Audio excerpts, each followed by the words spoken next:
molornya udah banyak banget soalnya. Ya. Iya, Menguasa siap. ketupat. Ya. Nah. Iya. Oke. Ya, assalamualaikum warahmatullahi wabarakatuh. Ya, langsung saja ya kita lanjuti sesi yang kedua, yaitu ada Fajri Yuneldi dari Rendang Babat, terus ada Mas Arif dari Rendang Basalero, Minang Basalero, dan kemudian ada Pak Repus dari Toko Repus, dan kemudian akan dibahas oleh Ibu Maina Lenggogeni. Ya, untuk yang pertama langsung saja kita ke Pak Fajri Yuneldi ya dari Rendang Babat untuk menceritakan bagaimana kisahnya, bagaimana cara dia membangun usahanya secara online ya. Pada Pak Fajri Yuneldi, saya persilakan. 5 menit aja ya. Ya, terima kasih. Assalamualaikum warahmatullahi wabarakatuh. Waalaikumsalam. Ya, ini karena sudah panjang waktunya, mungkin nggak perlu berkisah tentang apa. Palingan banyak banget ini masukan dari teman-teman semua, dari Pak Mas segala macam. Kalau di saya karena paling di antara narasumber yang paling muda usahanya baru sekitar sekitar 1 bulan. Paling kalau misalnya sesi sharing seperti ini, saya jadi pengen mendapat masukan-masukan gitu kan. Mungkin dari nanti setelah saya share produk saya seperti apa, saya paling menarik itu masalah targeting ads-nya itu loh, mikro marketing. Setelah itu yang paling saya minta masukan mungkin dari Kak Mai, dari Pak Mas. Ini saya share produk. Ini produk saya ini kebetulan itu baru sebulan sih, tepatnya saya mulai itu ketika Lebaran. Sebentar saya buka dulu. Jadi ini kenapa saya buat seperti ini, awalnya itu saya pengen cari tambahan penghasilan segala macam gitu kan. Cuman kebetulan karena yang paling dekat itu di Minang, ada rendang segala macam, saya coba cari peluang tersebut gitu kan. Jadi kisahnya ini pertama kita mau cari gimana sih konsep rendang itu. Rendang ini yang saya tahu dari pembicaraan teman-teman dari sekeliling itu kan terkadang menemukan kalau misalnya kita menikmati rendang dapat agak dagingnya keras atau seperti sensasi misalkan kayak ketuker antara lengkoas sama daging. Nah itu kan kalau saya pernah dengar kalau misalnya yang namanya produk itu kan mencari solusi jawaban atas kebutuhan konsumen. Jadi saya coba nih kira-kira ada nggak yang bisa memenuhi solusi tersebut. Nah saya tertarik sama rendang suwir itu dari situ gitu kan. Ketika ada jokes kan ketika misalkan makan rendang itu yang saya makan bukan dagingnya malah lengkuasnya, atau ketika menikmati rendang dari rumah makan Padang itu dapat kesan keras atau segala macam, dan saya pengen cari peluang tersebut. Nah, maaf. Ya. Screen-nya nggak keluar gambarnya. Nggak keluar ya? Iya, nggak keluar. Oh gitu, sebentar. Iya. Sekarang udah? Sama aja, belum keluar juga, nggak keluar juga. Oh. Ya udah lanjut aja lah. Lanjut aja dulu. Mungkin lanjut aja. Oh ya. Jadi intinya itu. Saya ngelihat bahwasanya rendang ini saya pengen targeting ketika ada entitas baru gitu. Rendang saya lihat juga rendang suwir juga nggak terlalu banyak orang tahu gitu kan. Nah, cuman yang coba saya tawarkan itu sensasi makan rendangnya ini, yang kita tahu selama ini kan rendang suwir itu kan lebih ke kering, lebih rendang kering. Nah, saya coba cari di bawah satu level di mana tidak terlalu kering dan bisa menjadi topping. Nah, itu juga hasil diskusi dari teman-teman EPJ sih. Nah, yang jadi pertanyaan saya itu gimana cara targeting ads-nya itu benar-benar mantap gitu yang kita targetkan untuk konsumennya. Paling itu aja sih untuk sharing ke teman-teman yang di sini. Pengen belajar lebih karena juga ini dari bandingkan yang lain saya yang paling baru untuk berusaha. Demikian. Oke, terima kasih Pak Fajri. Jadi pertanyaannya adalah bagaimana mencari targeting yang pas ya, targeting ads yang pas ya. Ya, kemudian lanjut pada Pak Arif, seorang pengusaha rumah makan di Yogyakarta, yaitu Minang Basalero. Dipersilakan 5 menit ya Pak Arif. Iya, nggak sampai 5 menit kok, Yan.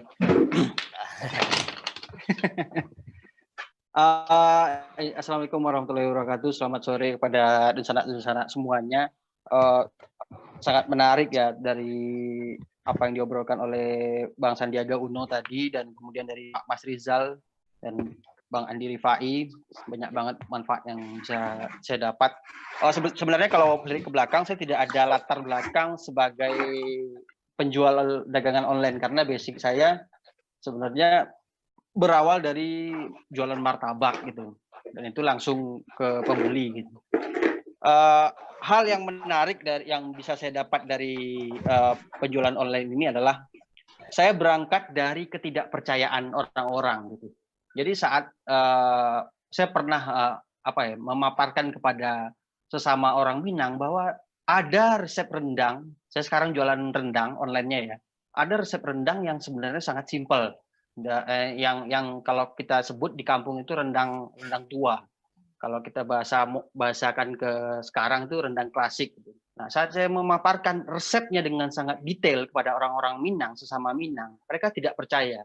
Nah, kemudian dalam pikiran saya muncul ide untuk menjual ketidakpercayaan ini gitu. Dan bahkan ke teman-teman saya yang di Jogja gitu.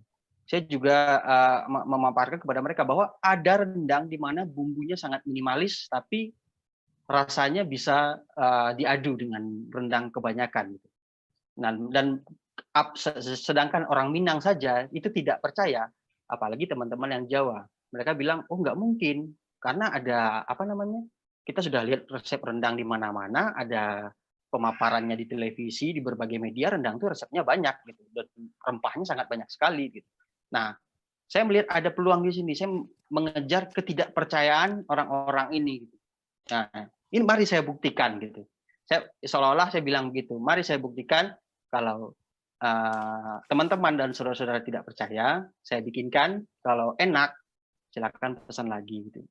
Nah, alhamdulillah untuk wilayah Yogyakarta dan sekitarnya, pesanan rendang klasik ini itu lumayan stabil dari hari ke hari. Tapi ya untuk bangkit setelah sejak COVID ini, karena memang ada penurunan yang sangat signifikan ya. Tapi pelan-pelan penjualannya juga mulai naik. Yang tidak bisa belum bisa saya kuasai itu adalah ya ke arah Jakarta. Saya belum bisa ekspansi ke sana. Disinilah kebingungan saya, yaitu saya bukan orang yang dengan latar belakang pedagang online yang basicnya kuat gitu, dan saya tidak paham bagaimana beriklan. Saya tidak tahu bagaimana caranya beriklan melalui media digital ini, karena yang saya lakukan selama ini adalah hanya, kalau istilah orang kita tuh menjor air liur saja gitu, dari mulut ke mulut gitu. Dan dari apa yang saya lakukan ini, yaitu menjual ketidakpercayaan ini gitu, itu lumayan berdampak kepada penjualan saya gitu. Banyak yang penasaran dan akhirnya banyak yang membeli lagi gitu. Dan pertanyaan saya kepada teman-teman yang lebih menguasai perdagangan online ini, bagaimana cara untuk menyebarkannya lagi dan ke pasar yang lebih luas gitu. Ya mungkin terima kasih, itu aja. Selamat siang. Ya, terima kasih Pak Arif. Jadi pertanyaannya tadi hampir sama lah sama dengan Pak Fajri ya. Nanti dibahas ya, selanjutnya, karena waktu udah mepet, kita minta aja sama Pak Replus untuk menceritakan bagaimana jatuh bangunnya dia merintis usahanya. Ya, kepada Pak Replus dipersilakan 5 menit ya Pak. Oke. Assalamualaikum warahmatullahi wabarakatuh. Ya. Waalaikumsalam. Perkenalan dulu. Nama Reflus. Ya. Nama panjangnya agak aneh kata orang. Reflus Man. Ya, nama Reflus Man. Tapi karena agak sulit, nama singkat jadi Reflus aja.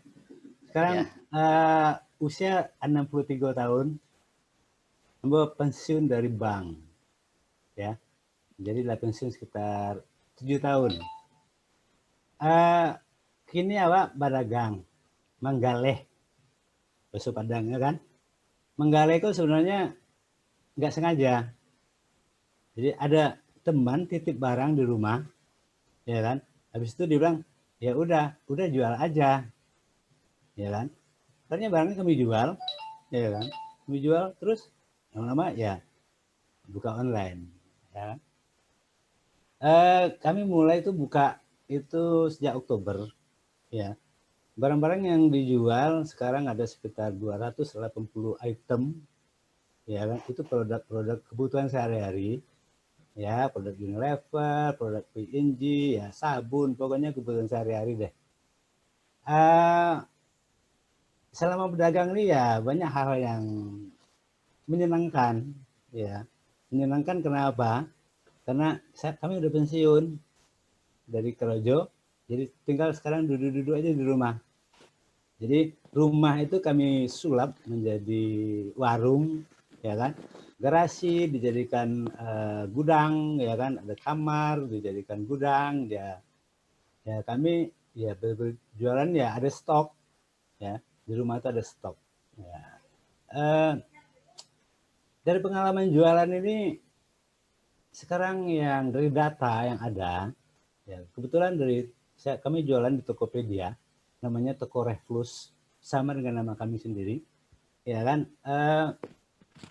Itu sudah berkunjung dari data yang kami collect dari Tokopedia itu kan bisa kita download semua datanya. Yang sudah pernah belanja di kami itu sekitar 2.800 orang, ya. Dari sejak kami jualan sampai sekarang itu pernah belanja sama kami sekitar 2.800 orang. Dan 400 orangnya itu menjadi membeli kembali, ya kan? Lebih dari sekali dia membeli, bahkan ada yang sampai 10 kali, 8 kali.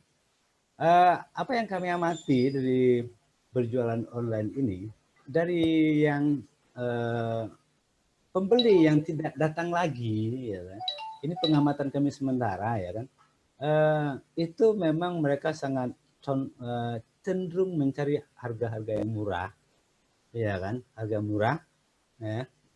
Sedangkan di beberapa di antara sesama e-commerce ini juga melakukan diskon yang luar biasa. Kalau saat ini ya terus terang saat ini Shopee itu melakukan diskon yang sangat luar biasa, ya kan, sehingga teman-teman yang katanya di Topet itu penjualannya lagi turun menurun.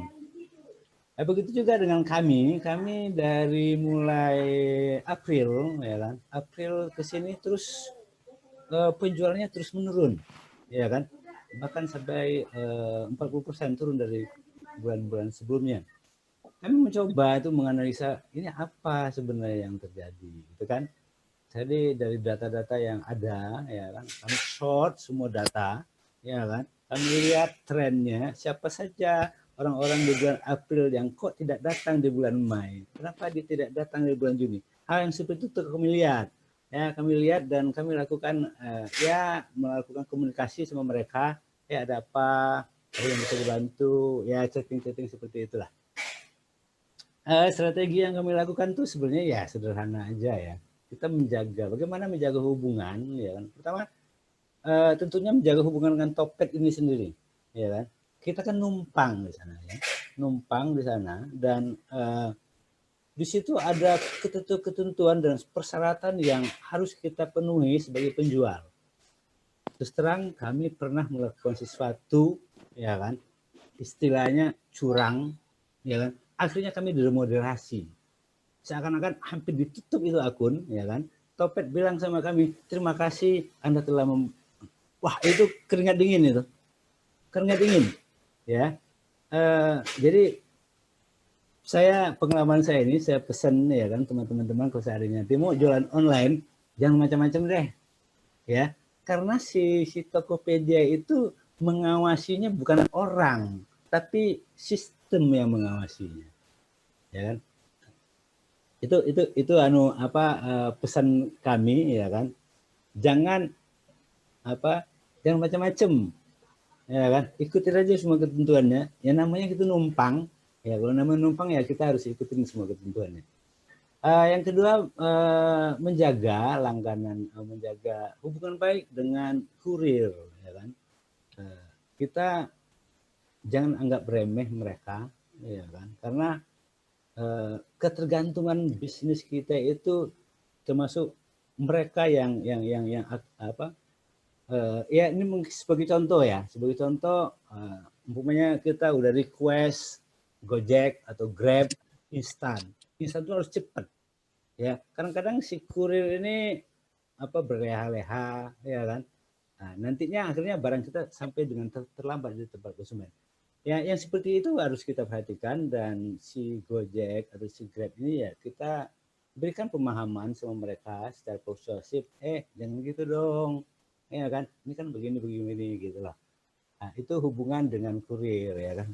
Dan si kurir-kurir ini juga ya mohon maaf ya kan. Sekarang income mereka jatuh ya sangat jauh sekali.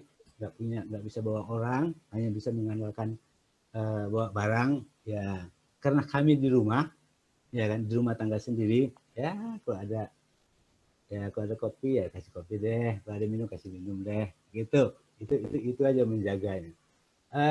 Juga begini, ini yang kami lakukan ya kan, hubungan dengan kurir ini. Ada juga yang jualan apa yang ongkos gratis, yang paket-paket gratis ongkir ya.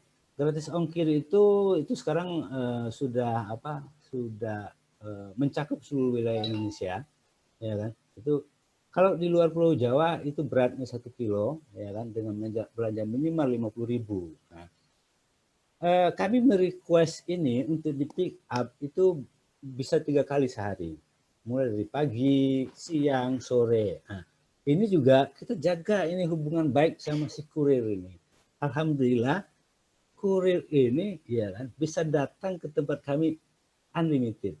Artinya mereka kerjanya sampai jam 6 sore, tapi mereka jam 8 juga mau datang ke tempat kami untuk mengambil paket. Nah, hal yang seperti ini sangat berkesan di mata pelanggan. Pelanggan akan memberikan ulasan, wih luar biasa, pakainya sampai dengan cepat, bla bla bla. Jadi itu yang kami alami ya kan. Jadi karena jualan kami itu persaingannya luar biasa. Ada satu produk itu bisa, kalau kita searching gitu ya, umpamanya sabun A gitu kan, kita search itu bisa sampai ratusan orang yang berjualan. Ya, ada tempat yang sama. Jadi apa yang harus kita lakukan? Ya strateginya ongkos harganya murah dan pelayanannya lebih cepat gitu. Jadi sekarang kami tetap lagi mencari ini kan, apa ini penyebabnya turun terus omsetnya ya kan. Dan mungkin nanti saya minta sharing dari Pak Mas Rizal Umar ya kan, karena kami betul-betul hanya berdagang ya kan, beli barang jual itu aja. Jadi sementara itu yang bisa kami sampaikan, dan terima kasih banyak ya kan telah mengundang kami ke sini untuk sekedar bercerita tentang bisnis online ya, yang bisnis yang sangat sederhana ya. Terima kasih. Wassalamualaikum warahmatullahi wabarakatuh. Oke, menarik sekali dari pemaparan dari Pak Repus bagaimana trik-trik dari sisi lain dari jualan online tersebut ya. Ya, kemudian untuk dibahas tadi dari 3 narasumber, kepada Ibu Maina Linggogeni untuk segera dibahas secara detail gitu. Kepada Ibu Maina, saya persilakan. Assalamualaikum teman-teman semua. Ini kedengaran kan ya Yon ya? Ya, dengar. Iya. Insya Allah kedengaran. Oke. Sebetulnya kalau untuk jualan online ini ada 3 basic rules ya. Yang pertama itu masalah trust, di mana produk itu yang dijual itu selalu ada atau available.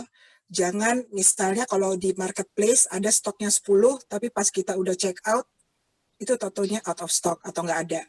Itu big turn off. Dan terus yang seperti Pak Reflus bilang tadi adalah post purchase service, di mana feedback konsumen itu sangat-sangat penting buat toko-toko, terutama ini di marketplace.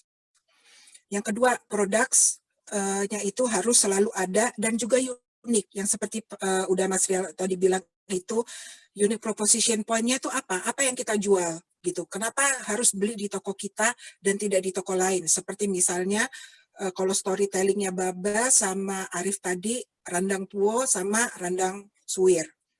Nah, terus yang ketiga juga nggak kalah pentingnya itu adalah produk dan servisnya. Ya, yang jual rendang banyak, yang jual sembako banyak, tapi kenapa orang itu harus datang ke toko kita? Itu yang selalu menjadi masalah, karena beberapa tahun belakangan ini kan sebetulnya nggak cuma masalah pandemi ya, growth untuk online shopping itu gede banget, seperti yang ada di datanya ada Andi tadi. Nah, sebetulnya itu adalah rules yang paling basic ya, yaitu tadi kepercayaan, keberadaan produk, sama quality. Nah, gimana caranya supaya bisnis kita itu bisa lebih dilirik, toko kita lebih dilihat daripada orang-orang yang lain, daripada toko-toko yang lain, yang jualan di Shopee ribuan, yang jualan di Tokped ribuan, yang di IG hampir setiap hari kita dibombardir sama sponsored apa itu namanya posting kan dari orang-orang yang jualan yang lain. Ini saya belajar juga selain konsumen, saya juga punya banyak teman-teman yang berbisnis di toko online, tapi kebetulan mereka nggak ada di MPJ dan mereka tokonya juga lumayan besar ya. Yang paling penting itu adalah competitiveness. Kita harus meyakinkan konsumen ya, kenapa kalian harus belanja di tempat saya dan bukan di tempat lain gitu. Nah, ini yang sebetulnya susah, apalagi kalau barang kita itu pasaran. Dalam artian kalau misalnya kosmetik ya, contoh aja kosmetik, yang jual kosmetik Korea itu tuh kan sekarang ada ribuan boleh dibilang. Tapi kita harus cari apa itu namanya suatu gems ya, atau suatu perhiasan yang dijual di toko kita supaya orang itu selalu mau belanja di tempat kita dan bukan di toko sebelah. Gitu. Yang kedua, yang kalau saya perhatikan, yang penting itu juga adalah presence atau keberadaan toko kita. Saya perhatiin kalau misalnya ada toko itu yang kayak mati gitu loh. Padahal kalau di chat orangnya ada, tapi nggak ada update produknya. Jadi misalnya kalau jualan skincare, misalnya ada tuh kan toko-toko yang cuma jual 200 produk, nggak banyak-banyak. Kok nggak update-update ya postingannya dari 6 bulan yang lalu? Itu tuh lumayan mikir, orang itu jadi mikir gitu loh. Kalau mau beli ini sebetulnya tokonya aktif atau enggak sih gitu. Jadi harus ada terus diupdate terus, either gambarnya diganti, captionnya diganti, tapi yang penting kita harus hidup riuh dan beraktivitas, misalnya yaitu dia dengan promo atau dengan gambar yang baru atau dengan live shopping segala macam, itu tuh harus banget dilakukan ya, supaya orang tuh akan ke-update terus sama feed-nya kita. Nah, terus expertise. Ini kalau menurut saya levelnya udah tinggi banget ya, expertise. Gimana toko kita bisa membangun expertise dalam kategori produk yang saya jual. Saya mau cerita satu tentang teman saya. Dia itu punya toko baju namanya Pego. Itu Muslim Apparel. Terus saya tanya sama dia, oh berani ya jual baju muslim? Bayangin, nggak ada orang yang nggak jualan baju muslim, cuma dia yang jualan baju muslim, tapi PO-nya tuh sampai kayak orang berantem. Itu ngantri sampai untuk satu model baju bisa sampai ribuan. Yang mau beli nih, ngantri itu sampai ada pelanggan yang juga sekaligus jadi calo, yang sampai ada resellernya. Ini reseller terbentuk sendiri ya, karena antriannya segitu besar. Terus saya tanya dong sama dia, kenapa sih orang-orang nggak mau beli yang ready aja? Karena saya jarang pakai baju muslim, soalnya saya nggak ngerti kan ya. Terus dia bilang, soalnya saya hanya satu-satunya produsen baju muslim yang pakai motenya tuh secara ditembak. Itu kan sebetulnya sangat detail sekali, dan maksudnya kok kepikiran ya kayak begitu, dan sampai sekarang itu masih eksis. Dia itu pokoknya untung bersihnya dia dalam sekali buka baju PO itu adalah 60 juta yang untuk kantongnya dia. Bayangin dia itu sebulan itu bisa 2-3 kali buka PO untuk baju muslim. Ya, maksudnya kita kalau dari luar ngelihatnya cuma, oh kok baju muslim aja sih gitu. Ternyata enggak, itu ternyata baju muslim satu-satunya yang pertama di Indonesia itu yang motenya itu ditembak sama dia pakai Swarovski lah atau apa. Dan itu ternyata marketnya besar banget. Dan itu baju nggak murah ya, harganya 300-400 ribu. Itu ada orang yang pesan buat kawinan, untuk bridesmaid-nya mereka, segala macam. Dan itu sampai sekarang pun masih eksis. Terus ada juga satu teman saya bilik ayu. Orang nanya kenapa sih orang ke bilik ayu? Ya nggak cuma nggak kenapa-napa, dia harganya juga nggak murah-murah banget, tapi dia istilahnya mindahin Sogo ke tokonya dia. Can you imagine? Maksudnya kita ngelangkah ke Sogo nih, yang pertama kali kita lihat apa sih, SK2, Kiehl's, semua YSL. Itu ada di tokonya dia. Dia sukses memindah, dan itu saya pikir masa sih laku yang kayak ini, ternyata laku gitu. Jadi orang ada ciri khas ya kalau saya bilang ya, dan itu menjadikan dia tuh lumayan ekspertis untuk itu. Dan yang keempat yang harus banget kita pertahankan itu adalah loyalty. Jadi kita gimana caranya konsumen tetap belanja di sini apapun kondisinya. Dan itu yang sudah didapetin sama toko-toko yang sudah menjadi expert ini. Kalau tahu, saya pernah share sama Ayu ya masalah toko skincare yang namanya Bening Bersinar. Itu dia jual harga barangnya, dia nggak takut tuh ngejual harga barang tuh double dari toko-toko yang lain. Tapi kenapa tetap laku?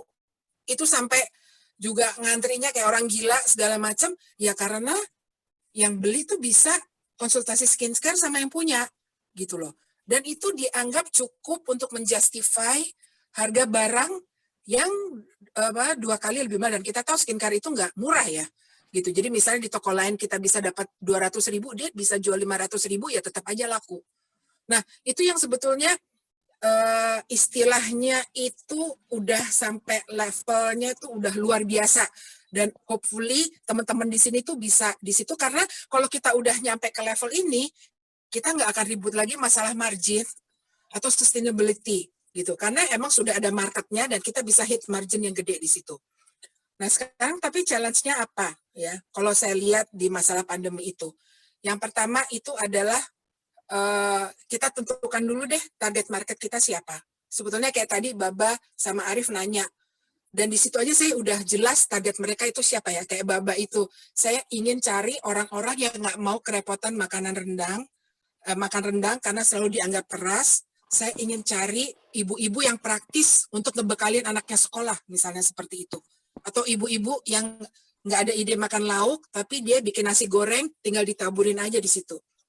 Untuk Arif, untuk orang-orang, bukan orang-orang yang nggak tahu rendang, bukannya orang-orang yang nggak tahu ribetnya makan rendang, tapi orang-orang yang sangat pecinta kuliner. Misalnya bisa jadi dia kerjasama dengan komunitas Jalan Sutra misalnya. Orang-orang yang sudah mengapresiate culinary heritage sampai level tertentu, sehingga mau dimanapun, mau sampai di Papua pun gue pengen kejar nih rendangnya Arif ini, asal bisa di-pack yang benar dan rasanya tetap nyampe yang sama gitu. Nah, kalau kita sudah tahu kepada siapa akan menjual gitu ya, kepada siapa kita bakal dapat duit, dari mana kita akan dapat duit kita, baru kita nentuin yang namanya distribution strategy, yang seperti Pak Mas bilang tadi gitu. Sebab mungkin nggak semua produk bisa dijual di Shopee, tidak semua produk bisa dijual di IG gitu loh. Jadi kita tentuin dulu nih konsumennya, orang-orang yang gila kuliner itu mereka ngelihat Topet apa enggak kayak gitu.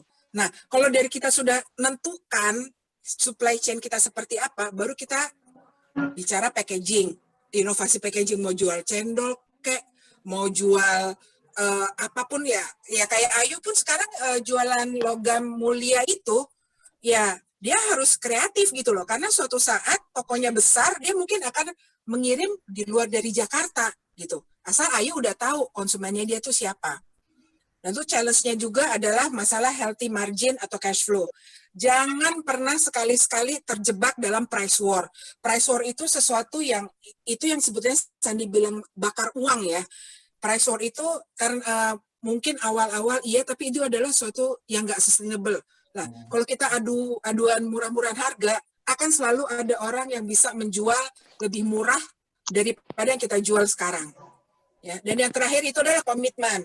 Buat Baba atau teman-teman yang lain yang masih menganggap ini suatu bisnis sampingan, percayalah, suatu saat memanage bisnis yang pelanggannya 10 beda dengan yang manage bisnis yang pelanggannya 500, bisnis yang 1000 pelanggannya. Itu butuh full time, komitmen, resource-nya juga akan beda. Jadi yang namanya uang ekstra itu udah nggak ada lagi. Itu akan menjadi your main apa tuh namanya money gitu, penghasilan yang utama, dan itu udah nggak pernah bisa dianggap sampingan lagi gitu. Itu aja sih yang bisa aku recap ya. Dari mudah-mudahan ada pertanyaan yang bisa dijawab dari situ. Ya, terima kasih Bu Maina. Apakah ada yang ingin bertanya atau ingin menanggapi atau memberi saran lagi? Tambahan dari Pada Pak Damas Mas. saja. Sorry, Pak Mas. saya menambahkan tadi pertanyaan dari Pak siapa tadi? Sorry.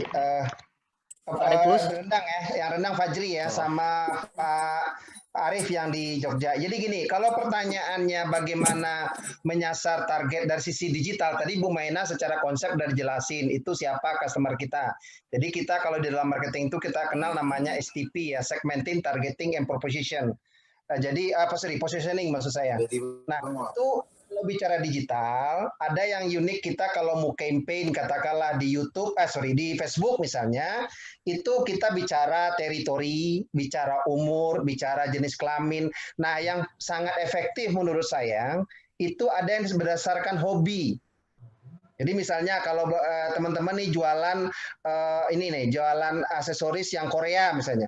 Nah, pilihlah yang orang itu menyukai artis siapa Korea yang mungkin kira-kira itu orang yang pasti orang suka produk-produk dari Korea. Nah, sama. Nah, itu disebut nanti ada yang disebut dengan pixel juga istilahnya pixel ya kalau di dalam pendataan nanti itu agak ini nanti mungkin waktunya terbatas. Tapi prinsipnya itu yang Bang Sandi bilang itu targeted marketing dan micro marketing. Demikian juga kalau menggunakan influencer. Jadi influencer itu maksudnya endorser ya. Nah, endorser itu tolong juga diperhatikan. Tidak perlu yang followernya banyak, tidak perlu yang subscribe followernya ribuan atau jutaan, tidak perlu.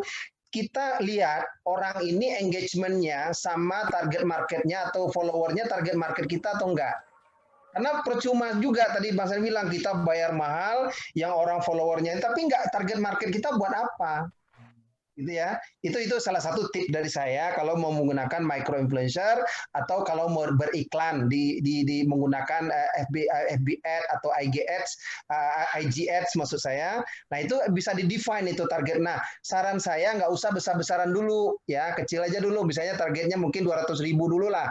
Nanti dihitung ROI-nya ya, return on investment-nya, balik nggak modalnya. Kalau nggak ya jangan dipaksain. Saya sebetulnya dengan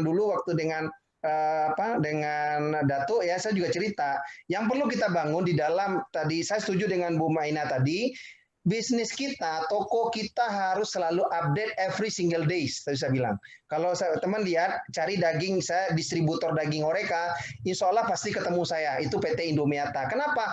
Every single day kami selalu ngupdate konten baik di Google My Business-nya, di Instagram-nya maupun di Facebook-nya, sehingga kelihatan toko kami hidup terus gitu ya. Itu satu. Nah, yang berikutnya adalah kalau bicara digital marketing, kuncinya adalah persisten dan konsisten. Itu yang dilakukan teman-teman Datuk dan sebagainya. Jadi jangan patah arang. Jadi jangan ini gagal, wah repot, enggak semangat. Enggak. Kalau nggak tahu tanya. Misalnya teman-teman ini gimana nih nggak nendang nih promonya gitu ya. Nah, sekali lagi dari saya itu ya mungkin masukannya. Nah, kalau teman-teman nanti berminat, saya ada nanti kalau MPJ mau arrange webinar lagi tentang bagaimana basic digital marketing dan SEO, insya Allah saya dengan senang hati ya menyediakan waktu, nanti tinggal atur waktu aja teman-teman, nanti kesepakatan aja. Jadi kalau lebih enak ya kalau di komunitas yang sama sebetulnya enak, kalau sebetulnya ada juga di kelas yang lain, tapi kalau di MPJ kan enak nih, engagement-nya enak ya, jadi bisa bahas satu persatu produknya. dan saya bisa pilot proyeknya apa, produknya dijadiin semacam portofolio yang mau kita bahas, itu bisa. Itu dari saya, itu aja tawaran dari saya. Ya mudah-mudahan saya senang sekali teman-teman bisa sharing, insya Allah bermanfaat, amin. Ya, terima kasih kepada Pak Mas atas masukan-masukannya ya untuk kepada owner MPJ Inisiatif untuk membuat webinar lagi selanjutnya tentang marketing digital ini. Ya, Pak, untuk para peserta ada pertanyaan lagi atau saran lagi? Atau kita selesaikan di sini? Udah selesai dulu aja Yon, karena udah Ya, besok udah udah waktunya mau malam ya. takbiran. Oke. Ya. Oke. Tapi Ramai gini, mau menarik saya ya menarik gitu, sekali Yon, 1 diskusi menit, Yon. kita siang ini. Ya, Yon, 1 menit Yon. Kamu diam dulu. ya silakan.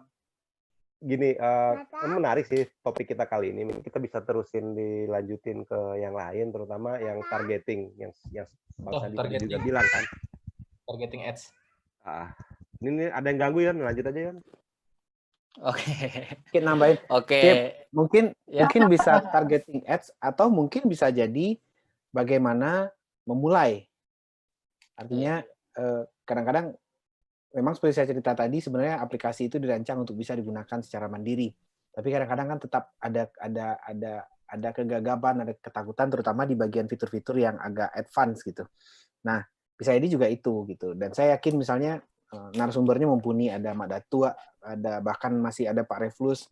Saya jujur secara personal sering komunikasi dengan Jafrian, dengan Pak Reflus, dan beliau sering berbagi tips-tips kecil yang buat saya luar biasa gitu. Nah, itu mungkin ilmu-ilmu praktis itu bisa ditularkan buat rekan-rekan nanti yang ingin memulai gitu. Bisa ini juga itu topiknya. Ya, kepada Saya ini lupa tadi Pak Reflus ya, sorry Mbak. Ya, Ini silakan. salut saya sama Pak Reflus, jadi luar biasa Pak. Jadi tadi poin saya gini Pak Reflus, kalau tadi saya lupa jawab dikit. Tadi Pak Perlu nanya juga, bicara tadi Bu Maina udah jelaskan, nggak usah terus saja bisnis model seperti itu Pak Reflus. Yang penting Bapak udah benar tuh menjaga yang kita sebut customer loyalty ya. Jadi kesetiaan konsumen, dan mungkin strategi berikutnya Bapak cari sourcing produk yang lebih memberikan margin, atau kalau saya bilang itu langsung dari jangan dari wholesaler kalau bisa. Kalau Pak Reflus mau bantu, kebetulan saya punya teman banyak di fast moving and consumer good, itu ada ABC, ada Unilever, bla bla. Kebetulan saya kenal dengan mereka. Kalau memang ini bisa dia rekomend Bapak ngambilnya di mana gitu ya. Karena itu mereka lagi menekan cost untuk distribution. Jadi kalau nanti bisa, saya akan share ya, mudah-mudahan nanti saya kasih tahu teman gimana cara mereka menekan cost juga, sehingga langsung dia memotong berapa rantai dari distribusi. Memang ini banyak masih perdebatan, tapi mereka sebagian udah mulai ya, terus terang mereka udah mulai, karena itu salah satu mereka juga bisa memberikan margin kepada total terakhir penjual terakhirnya, model Pak Reflus tadi. Dari saya itu, makasih Pak. Oke, makasih. Ya. Saya rasa udah cukup ya diskusinya sampai di sini. Terima kasih banyak. Ya. Terima kasih banyak kepada narasumber, kepada Pak Mas, kepada Ibu Maina. Ilmunya sangat-sangat bermanfaat gitu. Dan saya mohon maaf jika ada salah-salah kata atau salah penyebutan nama ataupun gelar. Ya, saya tutup. Assalamualaikum warahmatullahi wabarakatuh. Waalaikumsalam warahmatullahi wabarakatuh. Selamat ya. Terima kasih Pak Mas, Pak Reflus.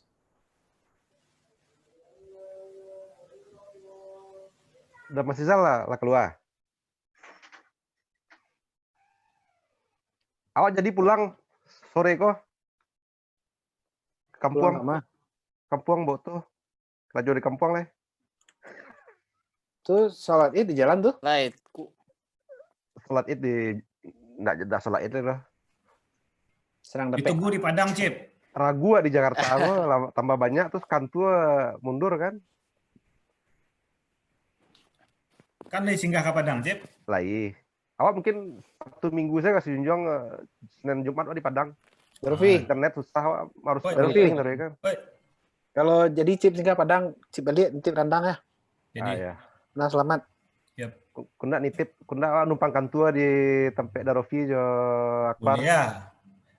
Free wife di siko. Bercerita, kerajo enggak ada kerajo Pak. Free wifi. Yuk, agak tekan tua internet di kampung susah. Sinyal untuk kerajo nak bisa. Untuk WA sih bisa. Udah mas lah keluar. Alah kayaknya. Sandi sibuk mana? Ini padahal Nio mendengar di Tioto aja. Bapak dengar aja nanti. Kamanya. Dipanggil ketua mana? Oh. Rapek Zoom aja. Saya rapek Zoom aja, cuma harus makanya nggak bisa nyambung Zoom-nya duit lo aja. Ini harus rapek Zoom. Berarti tugas awak itu tuh memotong video Sandi launching produk gitu aja, untuk iklannya. Download itu. Tapi kalau yang tadi live YouTube, beli dulu siapa? Masih live YouTube Bu ya. Iko masih live YouTube Bu ya. Matian lu YouTube-nya kok. Oke. Iya, matiin dulu tuh YouTube-nya tuh, masih didengar gitu, nanti si itu masuk lagi. Beko, berang lo yang dari Cino tuh. Hewan khas Cina tuh. Mbak Caroy kok? Oh, sorry. Kan tinggal klik kok. Matiin YouTube-nya. Cuman memang harus host yang itu. Ya, harus host ya.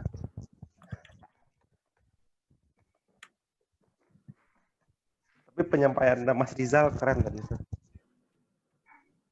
Belum, masih nyala YouTube-nya. Reviewernya keren-keren lah. Kak Mai pun keren loh pembahasannya.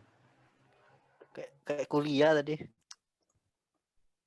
Enggak sih, kayak streaming, kayak Zoom, Yon. Mungkin kayak gitulah ya, kuliah lewat Zoom ya. Aduh, gimana matinya nih?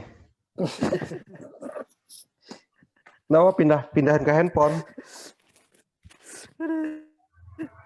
Nanti Pak Jenggot di sliding lagi. Siram pakai air, Cip.